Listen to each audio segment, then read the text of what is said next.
Sur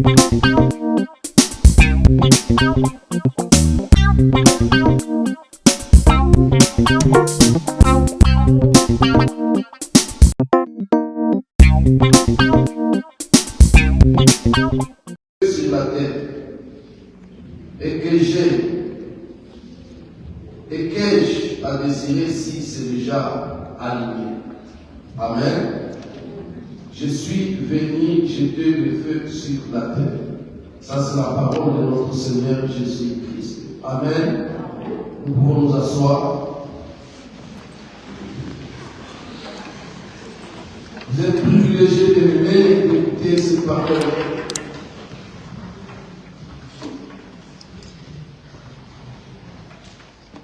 Nous souffrons d'aimer par la grâce de Dieu et par la puissante main de Dieu, par les puissants noms de Jésus-Christ, une période de gloire, une période de grâce, une saison de miracles, une saison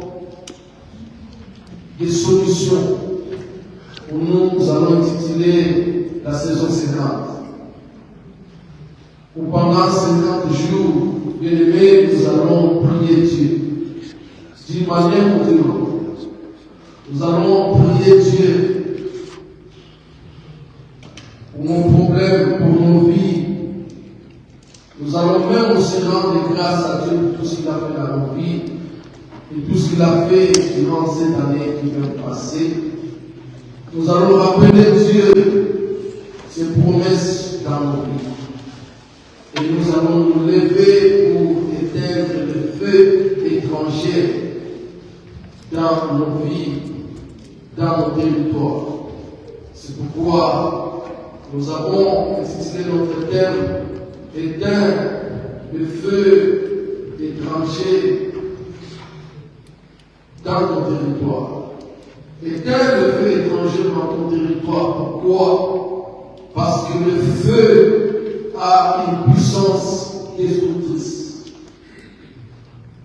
Le feu a une puissance destructrice. Le feu calcine. Le feu embrase, le feu brûle. Le feu consume. Et c'est Dieu qui a créé le feu.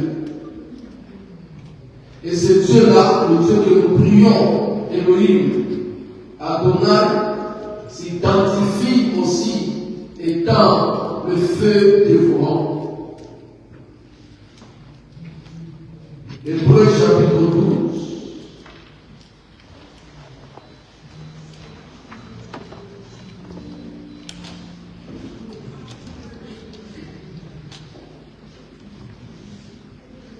Hébreux chapitre 12, verset 29.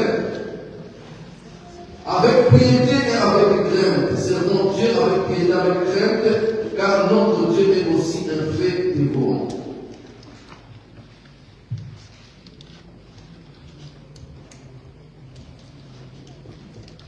Dans les Deutéronomes, Dieu donne les instructions à Moïse en ce qui concerne l'ordre, l'obéissance à la loi que l'Éternel avait donnée à ce peuple. Quant à la désobéissance, il y a la destruction qui suit. Et pourquoi la destruction? Parce que notre Dieu, il est aussi le feu dévorant. Le feu a de multiples messages.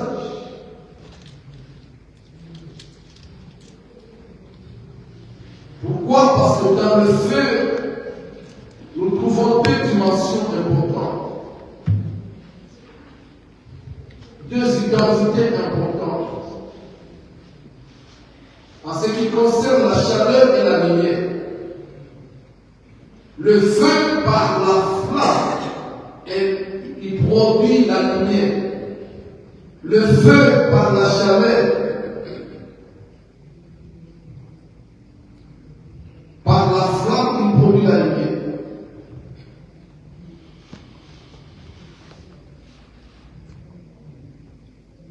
Il produit la lumière et la chaleur. À cause dans la lumière, nous pouvons identifier le feu même de loin. Et à cause de la chaleur aussi, nous pouvons identifier le feu. Les dés ont des usages aussi positifs que Dieu lui-même utilise et qu'il a donné aux hommes comme don, comme une substance qui puisse servir à l'homme dans la préparation de beaucoup de choses. Pourquoi? Parce que dans l'usage positif du feu, on peut préparer beaucoup de choses, aboutir à beaucoup de résultats positifs. Dans le métallurgie, il faut que le métaux passe par le feu pour être transformé et atteindre le cas de consommation. Dans le district alimentaire aussi, le feu intervient. Dans le district alimentaire, pour que le produit de consommation alimentaire, la majorité, puisse atteindre l'état de consommation, il faut que ça passe par le feu.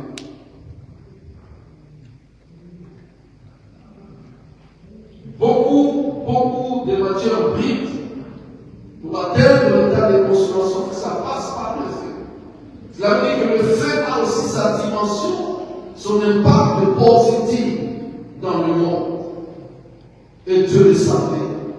C'est pourquoi parmi toutes choses qu'il a créées, dans ce monde, il a créé aussi le feu qui soit utile pour l'humanité. Et le même feu a aussi la puissance de la destruction, de la transformation. C'est pourquoi on l'utilise dans le monde de guerre, dans l'usage militaire, dans l'usage des combats.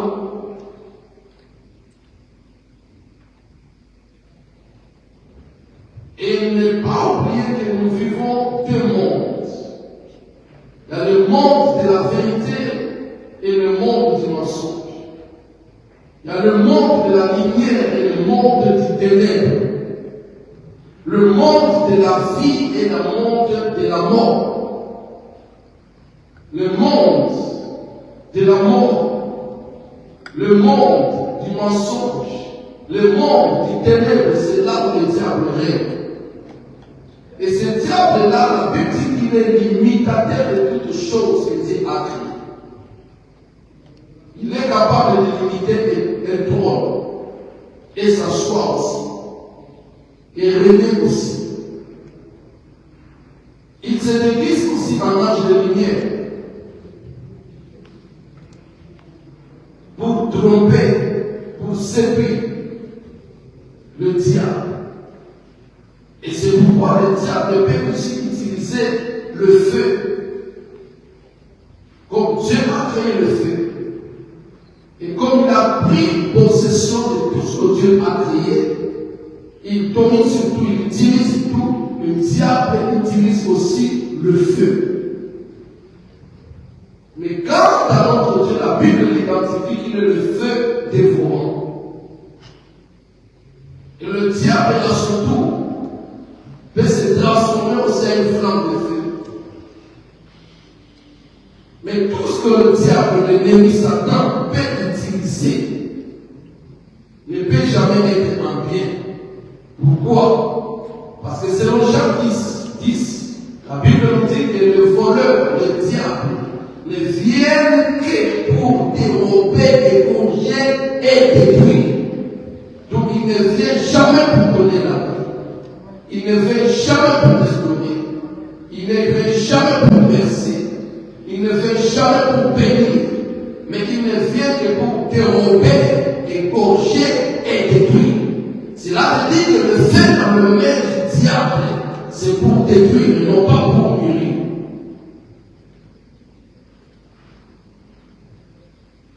Le feu dans le main du diable, c'est pour détruire et non pour guérir. Jamais le diable utilise le feu pour des choses bonnes. Et le même feu aussi est utilisé dans les domaines de l'adoration.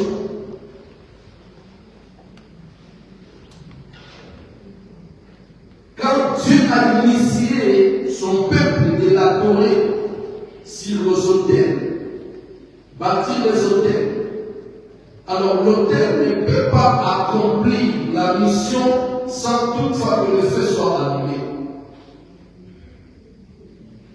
Et quand les adorateurs de l'Éternel ont commencé à adorer l'Éternel notre Dieu, si les autels remplis par le parfum, les encens remplis les offrandes, le diable aussi à son tour, il a demandé des offrandes à ses adorateurs. C'est pourquoi il a existé des autels de Baal, d'Astarté, et d'autres dieux qu'on adorait dans des nations voisines d'Israël. Et ces autels, c'est un autel d'adoration où ils adoraient les dieux fabriqués, les dieux humains. Les offrandes qu'on donnait, qu'on brûlait par le feu,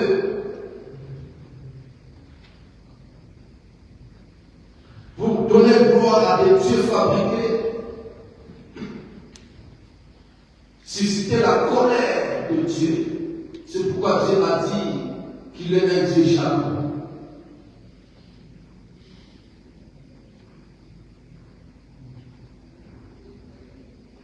Le feu est l'image ou alors à sa nature de la puissance, de la destruction. Symbole de la puissance, symbole de la force, symbole de l'autorité et du pouvoir. Notre Dieu lui-même, il est le feu dévorant. Cela veut dire que par la puissance et sa nature du feu, il dévore, il détruit, il calcine. C'est par là que nous pouvons accepter ou alors attester que les domaines de la foi, les domaines spirituels, les domaines de Dieu, les domaines du royaume de Jésus, a aussi la notion de la guerre.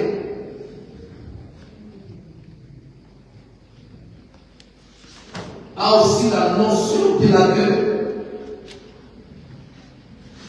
C'est pourquoi nous parlons de la main céleste, de la main de l'Éternel. Le feu, c'est le symbole de la puissance. Le feu, c'est le symbole de toute force qui est là pour détruire. Et la Bible que nous lisons, en réalité, nous est écrite en parabole. Beaucoup de choses, beaucoup de réalités et de vérités sont symbolisées par parabole. Quand la Bible elle-même nous dit que la langue est un feu, la langue est un membre petit dans le corps, mais capable de brûler tout le corps, comme un petit flamme, une petite flamme peut brûler toute la forêt.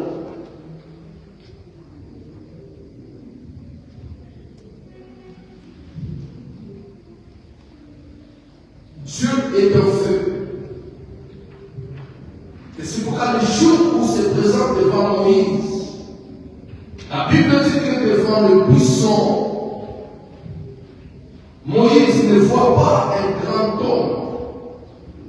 Moïse ne voit pas un homme blanc, avec tous les vêtements blancs et les sandales blancs, sur un trône blanc. Non, Moïse voit le feu qui s'allume dans un buisson. Mais miraculeusement, ce buisson ne se consume pas. Et Moïse entend la voix qui sort du buisson. Et cette voix s'identifie comme Yahweh. Cette voix s'identifie par l'attribution du Dieu créateur. Moïse a vu le feu.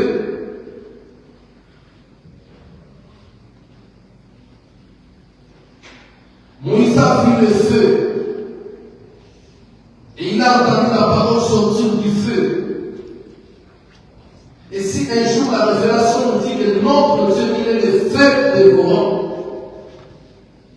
ah oui, c'est pourquoi l'Église doit connaître Dieu dans la révélation aussi. Qu'il est un Dieu totalitaire, un Dieu qui prend tout ce qui est à lui et peut se présenter aussi comme cela.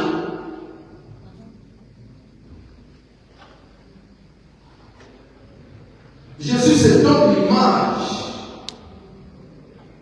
d'un arbre qui doit produire des fruits. Jésus, c'est donc l'image d'un arbre qui va porter des branches. Donc, si lui qui est le tronc d'arbre, ceux qui sont attachés à lui sont des branches.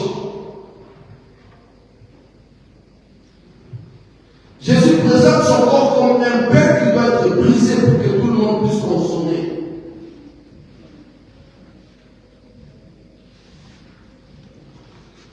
C'est pourquoi il faut avoir la révélation pour connaître Dieu. Si tu es dans une religion qui te présente Dieu comme non seulement homme, non. Tu es créateur de l'homme, mais il peut porter le corps humain pour agir, pour opérer, pour accomplir une mission. C'est pourquoi le jour où il est descendu, il est né de Marie, femme de Joseph. Il apporte la chair humaine pour accomplir la mission d'Isaïe. C'est le même Dieu qui se présente comme un ange devant Gédéon pour lui dire: Gédéon, voilà un héros. Va avec la force que tu as et tu battras le montagne comme un seul homme. Gédéon n'a pas attendu ce que Moïse avait vu. Gédéon n'a pas attendu ce que Abraham avait vu. Bien aimé, la révélation à des fois est individuelle. N'attends pas de voir Dieu comme le pasteur David l'a vu. N'attends pas de voir Dieu comme Imam l'a vu. N'attends pas de voir Dieu comme Mahomet l'a vu. N'attends pas de voir Dieu comme Marie l'a vu. Attends-toi de voir Dieu selon toi, par la grâce. C'est ça la dimension de la révélation. Si tu rencontres Dieu selon toi, tu seras puissant et tu seras fort. Alléluia. Le Dieu qui s'est présenté par le feu et parlé et que Moïse a écouté, c'est lui le feu dévorant. C'est lui qui s'est présenté comme Dieu d'Abraham, d'Isaac et de Jacob. Et c'est le même Dieu qui est sorti rencontrer Abraham sur le chef de Mamré pour dire que je vais à Sodome et Gomorrhe pour aller les brûler. Donc ça veut dire pour aller utiliser, pour mettre en pratique ma nature de puissance qu'il fait, pour aller détruire cette ville qui est en train de désobéir à moi. Cette ville qui est en train de me rivaliser. Cette vie qui est en train de s'opposer à moi, je m'en vais là-bas et je vais aller le brûler parce que j'ai la nature et la capacité du feu qui dévore.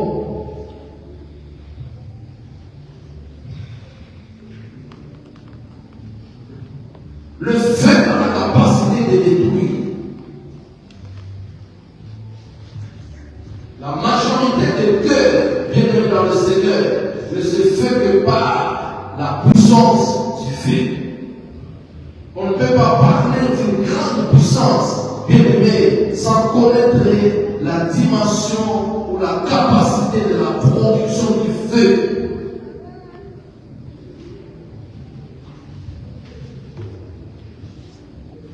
Et parce que le feu a le pouvoir de détruire, le feu a le pouvoir de détruire.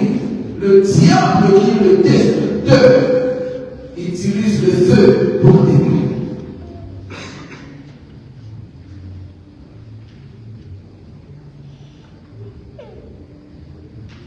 C'est pourquoi quand nous parcourons la Bible, nous avons dans les interprétations de beaucoup d'images bibliques, nous allons trouver aussi que cette parole qui sort de ma bouche est aussi un feu, peut aussi agir comme un feu, peut détruire comme un feu. Si par le souffle du Tout-Puissant, le souffle de Dieu, bien-aimé, les flammes peuvent détruire des vies. Là, nous comprenons que ça peut sortir aussi de la bouche. Et si la Bible nous dit que la langue est une flamme de feu qui peut brûler, qui peut consumer, nous comprenons maintenant qu'une parole peut être aussi une flamme de feu.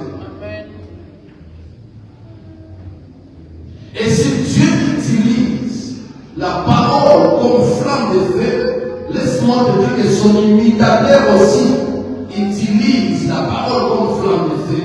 C'est pourquoi, là où nous sommes, nous devons connaître bien dans le Seigneur que ton ennemi peut utiliser aussi la parole comme une flamme de feu pour détruire ta vie.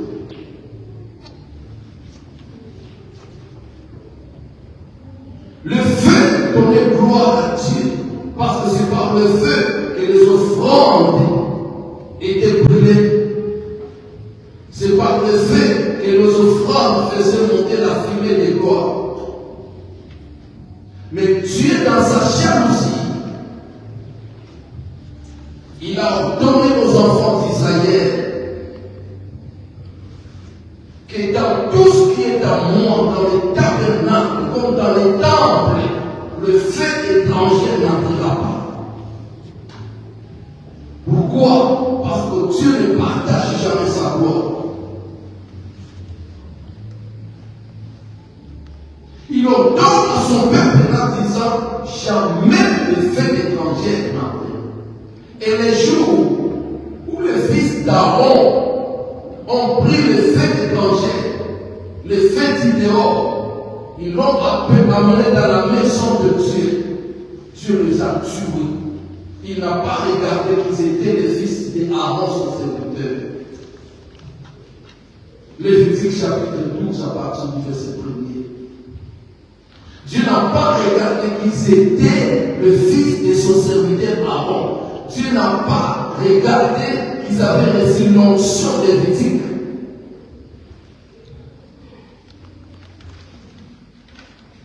Il existe le feu de Dieu, il existe aussi le feu de l'ennemi.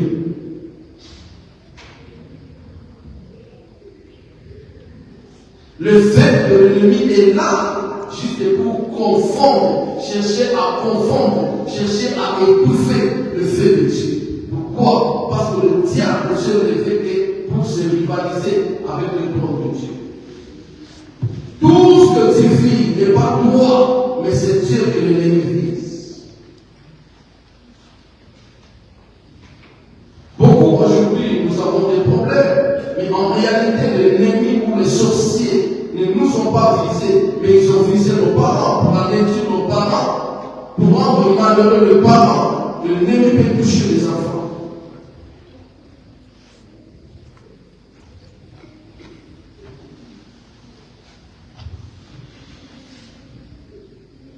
Et là, nous voulons amener l'Église à comprendre, à connaître le pacte du feu. Souvent, nous prions, nous disons, lèvez-vous, nous allons envoyer le feu. Lèvez-vous, nous allons envoyer le feu. Mais pour envoyer le feu, il faut avoir la révélation du feu.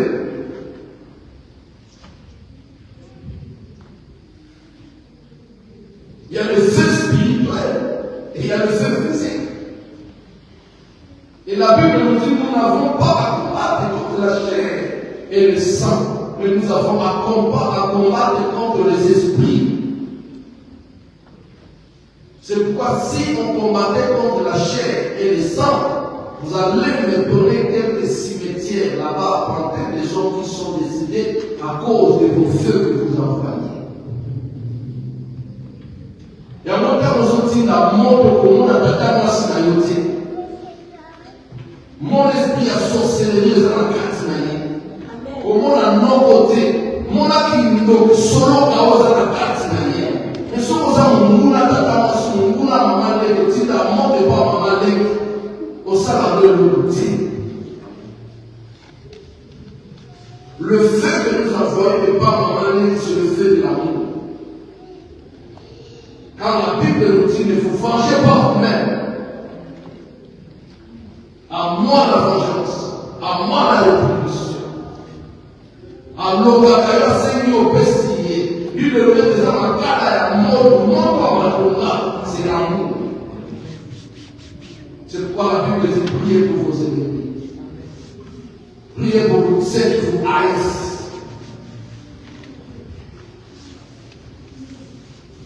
L'amour c'est aussi un feu. La Bible dit l'amour couvre le multitude du péché. Et l'homme va pas pour ma masse de ce volume.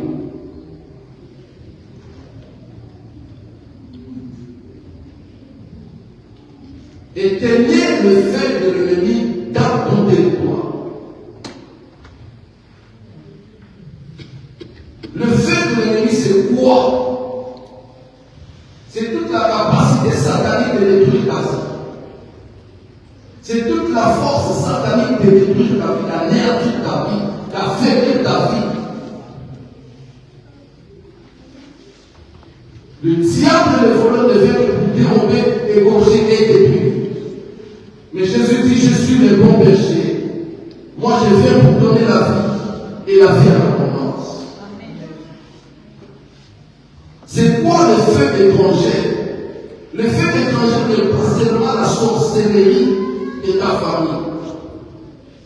Mais le feu étranger sont aussi les semences sataniques qui sont en toi, qui viennent pour te décourager et éteindre le feu de Dieu qui est en toi.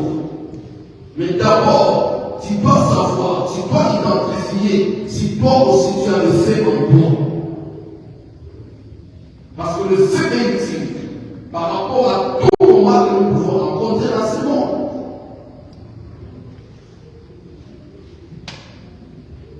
Si toi tu n'es pas combattu, si toi tu ne rencontres pas des oppositions sur ton chemin, peut-être, mais sinon laisse-moi te dire que nous avons des combats.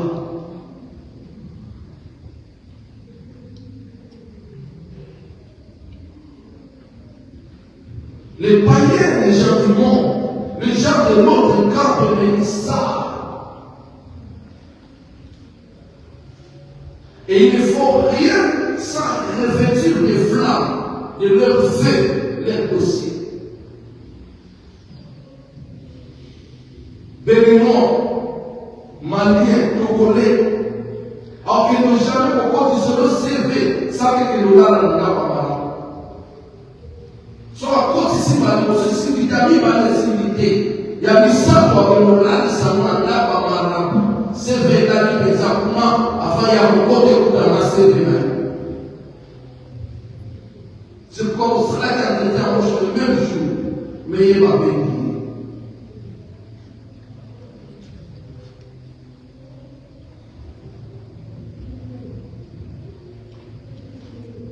Pour ça qui demande le même jour, vous avez fait le demande le même jour, mais l'autre on l'appelle, toi on ne t'appelle pas.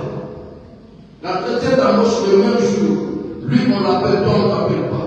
Demande de logement le même jour, lui il reçoit, toi tu ne reçois pas.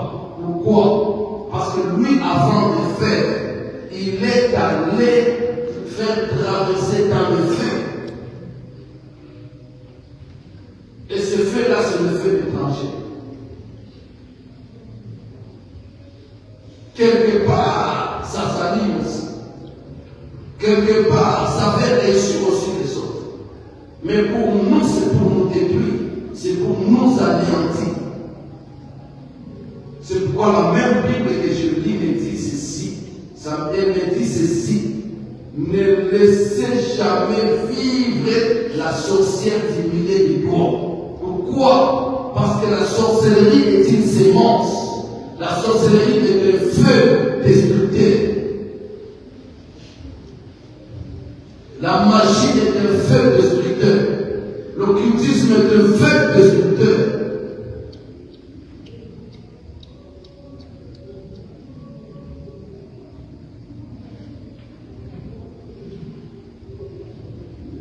J'étais dans un village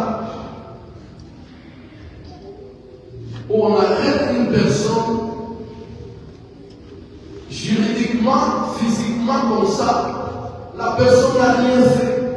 Qu'est-ce qu'il a fait? On vous dit que depuis qu'il est là, ça fait 6 mois, toutes les femmes ont avorté dans notre village. Donc il est venu en mission de ravir, de détruire, de consumer.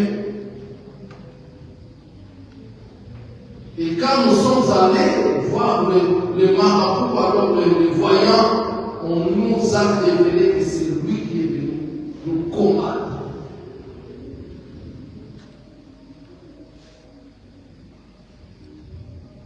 La nouvelle qui était dans ce village n'était que le problème de fausses couches, avortement. C'était un feu. Aujourd'hui, on parle des armes biologiques où on peut créer le virus, on peut créer une maladie. Ce n'est pas pour donner la vie, mais pour détruire, pour donner la mort. Le coronavirus, c'est un feu qui a brûlé, qui a consumé. C'est un feu qui a bougé le monde. Qui pouvait la maîtriser? Si ce n'est que ceux qui connaissaient la source. Et la source, c'est le diable.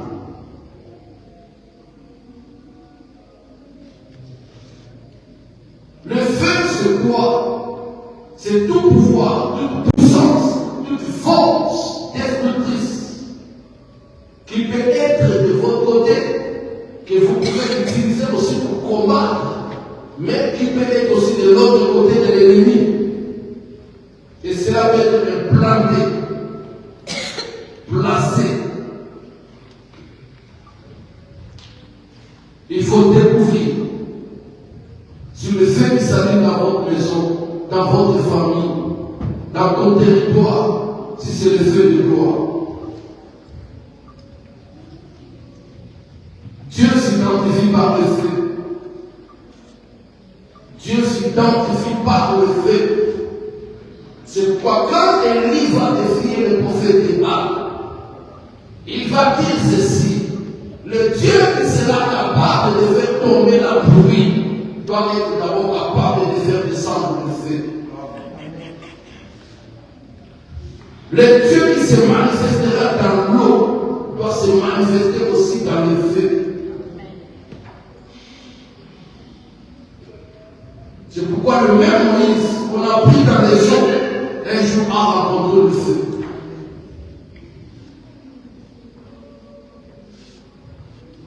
Et le prophète de Baal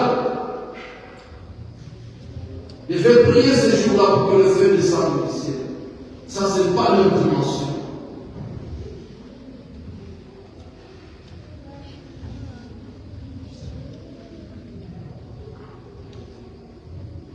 Bien-aimé, Jésus vient dans ce monde. Il sait qu'il y a des feux étrangers dans ce monde. Le feu qui a fait tomber Adam et Ève dans ce monde, c'est le feu étranger. Le péché qui nous tue, c'est aussi un feu. Le diable peut utiliser le découragement comme feu. Le diable peut utiliser le sommeil comme feu pour t'anéantir, pour t'affaiblir, pour éteindre le feu de ta gloire. Et parce que le feu du péché régnait dans le monde, Jésus est venu aussi pour allumer son feu dans ce monde. Pour détruire. Et quand il se présente devant Moïse, il se présente par la flamme de feu. Le feu a le pouvoir de détruire. Quand je regarde Samson,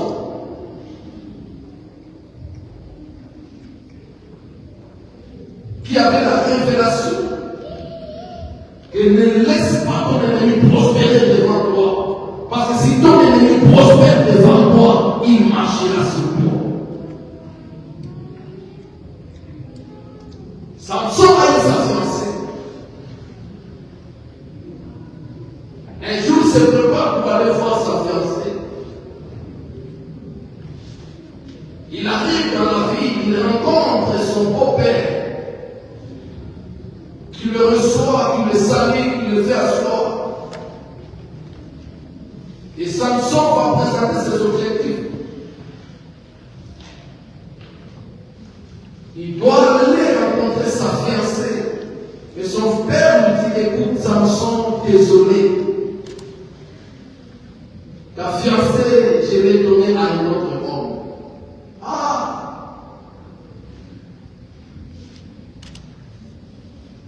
Ta fiancée, je l'ai donnée à une autre personne. Samson n'est pas allé chercher cet homme. Mais il est sorti, il est parti. Qu'est-ce qu'il a fait? Il a dit, je dois venger. Et pour bien venger, je dois détruire la richesse de ces hommes. La Bible dit qu'il est allé attraper des renards. Et le renard qu'il a attrapé, il les a attachés le queue des habits. Et il a mis un flambeau au milieu. Pourquoi? Pour que l'un ne change pas de direction, l'autre ne change pas de direction, mais les deux seront soumis à une direction. Et il les a libérés dans les champs de Philistins. C'était le commencement de la guerre de Samson avec les Philistins. Oh, le véritable Samson, quand il était venu, et il a pris l'épouse avec lui, il a soufflé sur eux, il les a donné le pouvoir d'aller guérir les malades, d'aller chasser les démons, d'aller libérer les captifs. Il les a ordonnés d'aller déshabiller. Pourquoi? Parce que, faute de bois, le feu s'éteint. Mais le bois uni, c'est ça qui allume la flamme. Ta vie a besoin d'une flamme. Et l'église que nous avons aussi, pour faire, pour remplir ces lieux, nous avons besoin de feu. Tant qu'il n'y aura pas de feu en ces lieux, s'il n'y a pas de feu de Dieu en ces lieux, c'est que le feu des Saint-Denis brûlera. Le feu du corps de la France brûlera, ça l'allumera. Le feu de la franc-maçon, de la rose-croix brûlera, ça l'allumera. C'est pourquoi nous devons allumer notre flamme. Rallume ta flamme, bien-aimée, car tu l'as.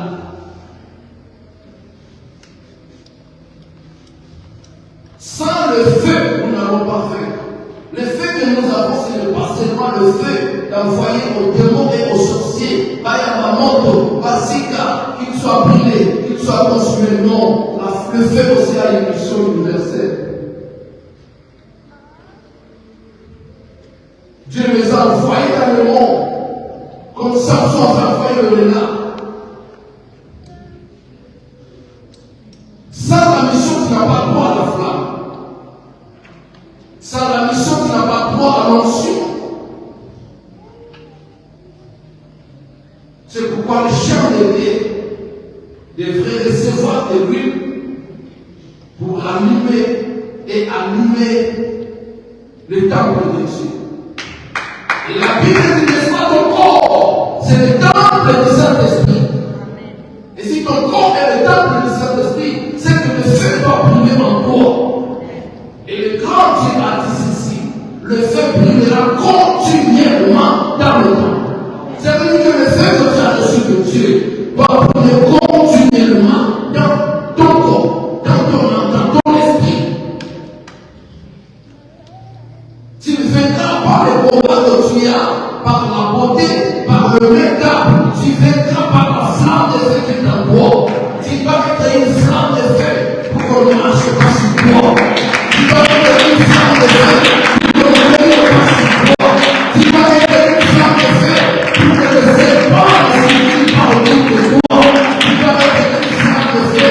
Pour anéantir même le feu et le serpent. Tu dois être une flamme de feu. Et pour le nom qui a fait rencontrer le feu, il s'appelle Paul. Alléluia. Lui aussi avait rencontré le feu. La Bible dit sur le chemin de Damas, Paul n'a pas vu la photo de Hoffman. La photo de Hoffman, c'est quelle photo? C'est la photo que vous voyez prendre la mise de mettre dans leur maison, même dans leurs églises. Paul n'a pas vu cela. Celui qui est dans cette photo-là, c'est un démon. Celui qui est dans les photos des églises, des cathédrales, de Notre-Dame, c'est un démon. Paul n'a pas vu un homme de barbe. Mais Paul a vu la colonne de feu. Alléluia. Alléluia. Et l'homme en barbe ne peut jamais transformer ta vie. Je finis de prendre la liste de sa génie devant les photos.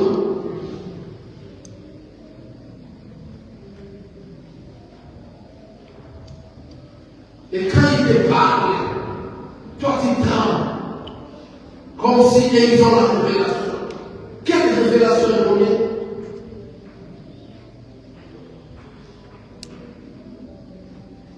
La Bible dit qu'il fait de ses serviteurs des flammes de feu.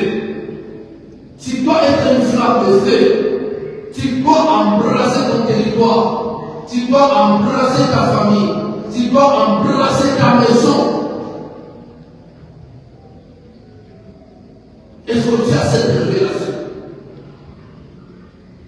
Que quand tu marches dans la gare du Nord, à la gare de l'Est, dans tous les lieux remplis d'hommes, tu n'es pas n'importe qui, mais tu es une flamme de feu.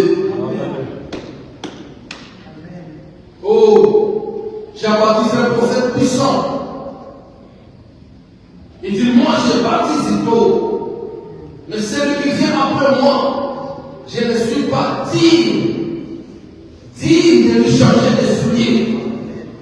Je ne suis pas digne de recevoir son autorité. Moi je baptise tôt, mais lui il bâtira de l'esprit et du feu.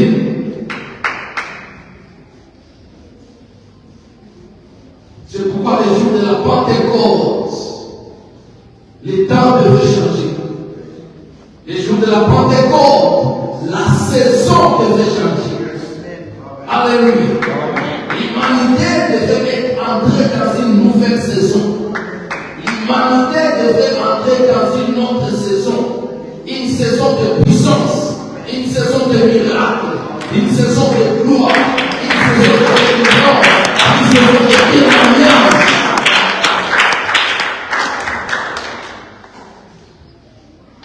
Et quand c'est la Pentecôte, une tête, une flamme. Oh, la flamme ne s'éteint pas, mais la flamme s'obtient. Une tête, une flamme. La Bible dit qu'ils étaient 100 frères dans le même lieu. Et Dieu n'avait exclu personne parce qu'ils avaient la foi et ils croyaient à la mort et à la résurrection de Jésus. Et ils étaient obéissants à la recommandation de Jésus qui leur a dit ne quittez pas Jérusalem jusqu'à ce que vous serez remplis, jusqu'à ce que vous recevrez. Et quand on parle de la Pentecôte, c'est la fête du 50e jour. C'est la fête de la dimension 50. Et quand on parle de la dimension 50, on voit le jubilé. Donc quand on voit le jubilé, on voit la libération des captifs. Où tout esclave doit se libérer. Ce jour-là, bien dans le Seigneur, dans cette salle, tout le monde était libéré. Même Pierre le Père était libéré. Pourquoi? Parce que l'Esprit était descendu. La gloire était descendue. Dieu s'est servi de la chair humaine comme il s'est servi de Jésus. Et il y avait une flamme sur chaque tu crois aussi à une femme. Lève-toi. Merci Saint-Esprit.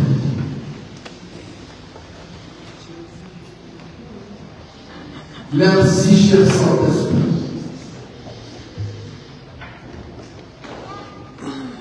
Tu ne vas pas parler à Jésus, tu ne vas pas parler à Dieu, mais tu vas parler à l'Esprit Saint.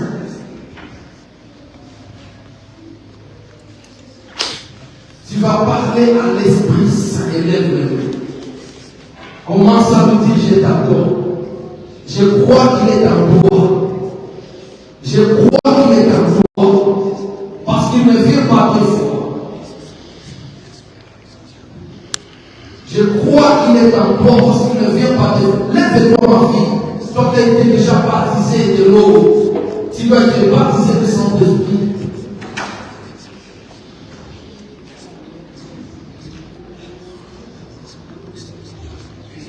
Commence à célébrer le Saint-Esprit, adorer le Saint-Esprit, glorifier le Saint-Esprit, célébrer le Saint-Esprit, célébrer le Saint-Esprit, célébrer le Saint-Esprit.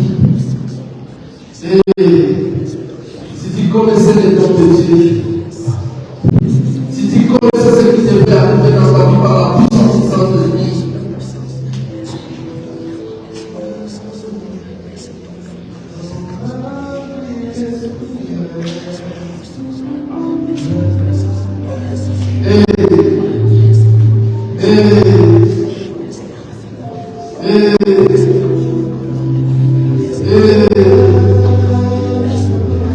pourquoi tu as peur?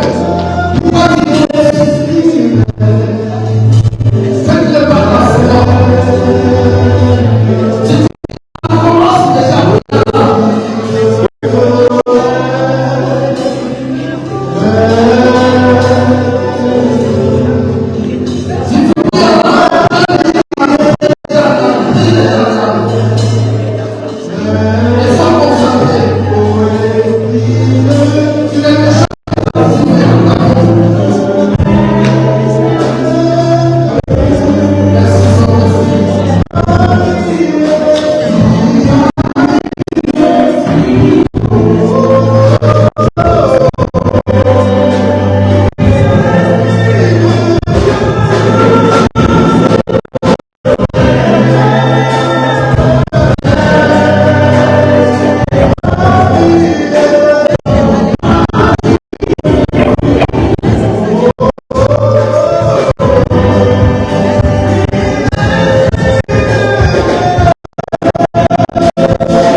Amen.